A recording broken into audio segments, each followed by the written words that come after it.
சற்றுமுன் வெளியான தகவல். மாணவர்களுக்கு உதவித்தொகை அள்ளித்தரும் தமிழக அரசு. வெளியான முக்கியமான அறிவிப்பு. அரசுல பார்க்க போறோம். நீங்க நம்ம சேனல் சப்ஸ்கிரைப் பண்ணாம இருந்தீங்கன்னா மறக்காம லைக் பண்ணிக்கோங்க, சப்ஸ்கிரைப் பண்ணிக்கோங்க. மற்றவர்களுக்கு தெரியப்படுத்த ஷேர் பண்ணுங்க. அரசு அரசு உதவி பெறும் கல்வி நிறுவனங்கள் மற்றும் தனியார் தொழில் கல்லூரிகளில் மாணவர்கள் கல்வி உதவித்தொகைக்கு விண்ணப்பிக்க அழைப்பு விடுக்கப்பட்டுள்ளது. அரசு அரசு உதவி பெறும் கல்வி நிறுவனங்கள் மற்றும் தனியார் தொழில் கல்லூரிகளில் அரசு ஒதுக்கீட்டின் கீழ் பயிலும் புதிதாக சேரும் மாணவர்கள் விண்ணப்பிக்கலாம் எனவும், ஏற்கனவே உதவித்தொகை பெறும் மாணவர்கள் விண்ணப்பிக்க தேவையில்லை என கூறப்பட்டுள்ளது.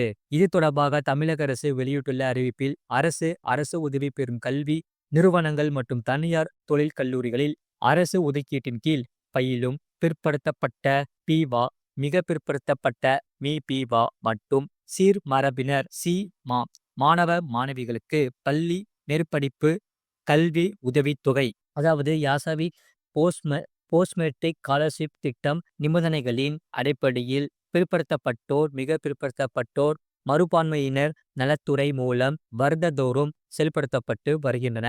முழு லிங்க் கீழுக்கு கிளிக் பண்ணி பாருங்க.